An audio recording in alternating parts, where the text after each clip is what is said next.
we simply go in our system preferences, and over here in our system preferences, we have to go in keyboard. So in keyboard, there is an option of dictation. I've already turned it on, and in a shortcut, you can choose any. I'll choose the control key twice. Now, I'm going to show you how it works.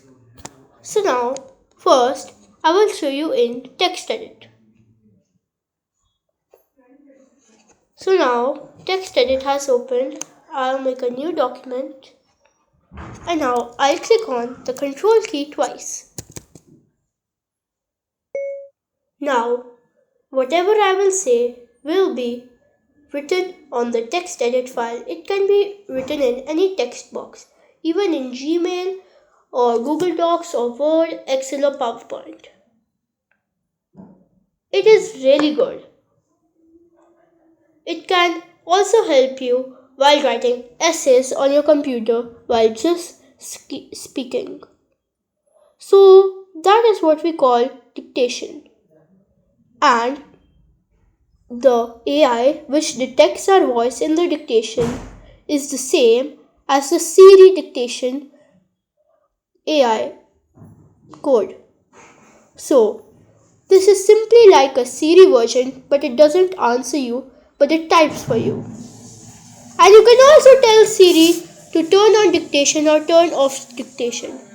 Like if I click on done, it takes some time and now it's done.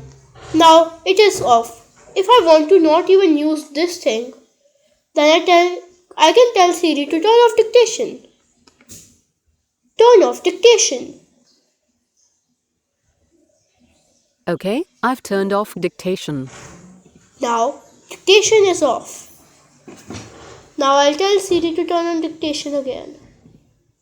Turn on dictation. Okay, I've turned on dictation. Now dictation is on.